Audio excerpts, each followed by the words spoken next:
ಚಿಕ್ಕಮಗಳೂರಿನಲ್ಲಿ ಒಂಟಿ ಸಲಗದ ದಾಂಧಲೆ, ಕಾಫಿ ಅಡಿಕೆ ತೋಟಗಳನ್ನ ನಾಶ ಮಾಡ್ತಿರೋ ಕಾಡಾನೆ.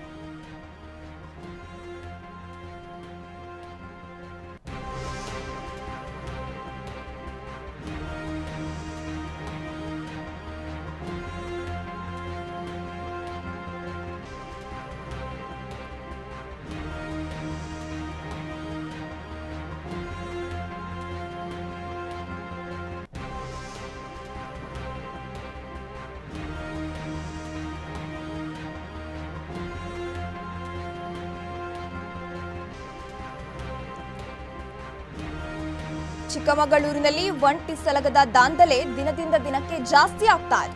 ಕಾಫಿ ಅಡಿಕೆ ತೋಟಗಳನ್ನ ನಾಶ ಮಾಡ್ತಿದ್ದಾವೆ ಕಾಡಾನೆಗಳು. ಇದರಿಂದ ರೈತರು ಕಂಗಾಲಾಗ್ತಾ ಇದ್ದಾರೆ. ಚಿಕ್ಕಮಗಳೂರಿನ ಮಾವಿನಗುಣಿ ಗ್ರಾಮದ ಬಳಿ ಈ ಘಟನೆ ನಡೆದಿದೆ. ತೋಟದಿಂದ ತೋಟಕ್ಕೆ ಒಂಟಿ ಸಲಗಗಳು ಲಗ್ಗೆ ಇಡ್ತಾ ಇದ್ದಾವೆ. ಸುತ್ತಲಿನ ಗ್ರಾಮಸ್ಥರಲ್ಲಿ ಇದೀಗ ಆತಂಕ ಮನೆ ಮಾಡಿರುವಂತದ್ದು. ತೋಟಕ್ಕೆ ತೆರಳುವ ಕಾರ್ಮಿಕರಿಗೆ ಅರಣ್ಯ ಇಲಾಖೆ ಈಗಾಗಲೇ ಎಚ್ಚರಿಕೆಯನ್ನ ಕೊಟ್ಟಿದೆ.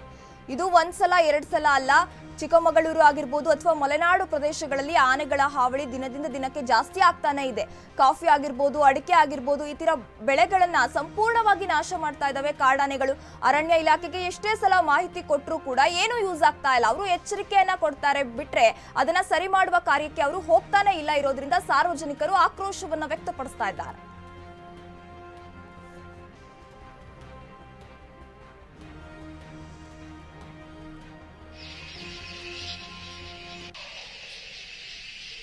ಅಲ್ಲಿ ಬೈಕ್ ಮೇಲೆ ಬಂದವರಿಗೆ ಎಂತ ಮಾಡೋದು?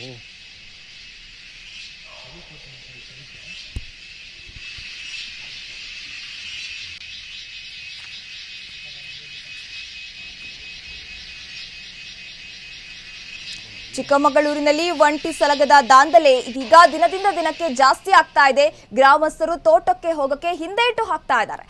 ಇದರ ಕುರಿತು ಹೆಚ್ಚಿನ ಅಪ್ಡೇಟ್ಸ್ ಕೊಡಲು ನಮ್ಮ ಪ್ರತಿನಿಧಿ ಅಶ್ವಿನಿ ದೂರವಾಣಿ ಸಂಪರ್ಕದಲ್ಲಿದ್ದಾರೆ. ಅಶ್ವಿನಿ, ಚಿಕ್ಕಮಗಳೂರಿನಲ್ಲಿ ಒಂಟಿ ಸಲಗದ ದಾಂಧಲೆ ದಿನದಿಂದ ದಿನಕ್ಕೆ ಹೆಚ್ಚಾಗ್ತಾ ಇದೆ. ಇದರ ಕುರಿತು ಹೆಚ್ಚಿನ ಅಪ್ಡೇಟ್ಸ್ ಕೊಡೋದಾದ್ರೆ? ಚಿಕ್ಕಮಗಳೂರಿನಲ್ಲಿ ಕಾಫಿ ಎಸ್ಟೇಟ್ಗಳು ಹೆಚ್ಚಾಗಿರೋದ್ರಿಂದ ಅಲ್ಲಿ ನಿರಂತರವಾಗಿ ಕಾಡಾನೆಗಳು ದಾಳಿ ನಡೆಸ್ತಾನೆ ಇರುತ್ತೆ. ಇದೇ ರೀತಿ ಚಿಕ್ಕಮಗಳೂರಿನ ಮಾವಿನಗುಣಿ ಗ್ರಾಮದಲ್ಲಿ ಕೂಡ ಇವತ್ತು ಕೂಡ ಕಾಡಾನೆ ಕಾಣಿಸ್ಕೊಂಡಿದೆ. ಏನು ಕಾಡಾನೆ ಒಂದು ತೋಟದಿಂದ ಮತ್ತೊಂದು ತೋಟಕ್ಕೆ ಹೋಗ್ತಾ ಇರುವಂತಹ ವಿಡಿಯೋವನ್ನ ಅಲ್ಲಿನ ಸ್ಥಳೀಯ ಗ್ರಾಮಸ್ಥರು ಕೂಡ ಸೆರೆ ಹಿಡಿದು ಅದನ್ನ ಅರಣ್ಯ ಇಲಾಖೆ ಅಧಿಕಾರಿಗಳಿಗೆ ಕಳಿಸಿದ್ದಾರೆ. ಅರಣ್ಯ ಇಲಾಖೆ ಅಧಿಕಾರಿಗಳು ಕೂಡ ಸ್ಥಳೀಯ ನಿವಾಸಿಗಳಿಗೆ ಎಚ್ಚರಿಕೆಯಿಂದ ಇರುವಂತೆ ತಿಳಿಸಿದ್ದಾರೆ ಅಂತ ಅಶ್ವಿನಿ, ಇಷ್ಟು ಸಲ ಪ್ರತಿ ಸಲ ಆನೆಗಳ ಹಾವಳಿ ಜಾಸ್ತಿ ಆಗ್ತಾ ಇದೆ, ಆದ್ರೆ ಯಾಕೆ ಅರಣ್ಯ ಇಲಾಖೆಯವರು ಇನ್ನೂ ಎಚ್ಚೆತ್ತುಕೊಳ್ತಾ ಇಲ್ಲ? ಇದರ ಕುರಿತು ಹೇಳೋದಾದ್ರೆ?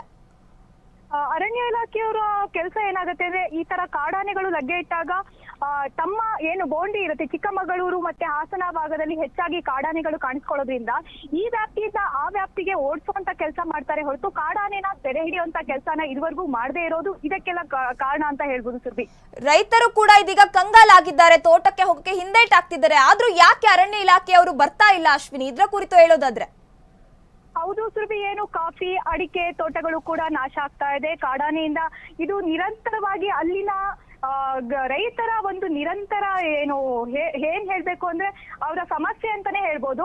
ಆದ್ರೆ ಅದ್ರ ಕುರಿತಾಗಿ ಇದುವರೆಗೂ ಅರಣ್ಯ ಇಲಾಖೆ ಅರಣ್ಯ ಸಚಿವರೇ ಆಗಿರ್ಬೋದು ಯಾವುದೇ ತರ ಕ್ರಮ ಕೈಗೊಳ್ತಿಲ್ಲ. ಇದು ಅವರು ಶಾಶ್ವತ ಪರಿಹಾರ ಕೊಡಿ ಅಂತಾನೂ ಕೂಡ ಕೇಳ್ತಾ ಇದ್ದಾರೆ. Surbhi, okay, thank you Ashwini ತಮ್ಮೆಲ್ಲ ಡೀಟೇಲ್ಸ್ಗೆ. ಚಿಕ್ಕಮಗಳೂರಿನಲ್ಲಿ ಒಂಟಿ ಸಲಗದ ದಾಂಧಲೆ ಜಾಸ್ತಿ ಆಗ್ತಾ ಇದೆ.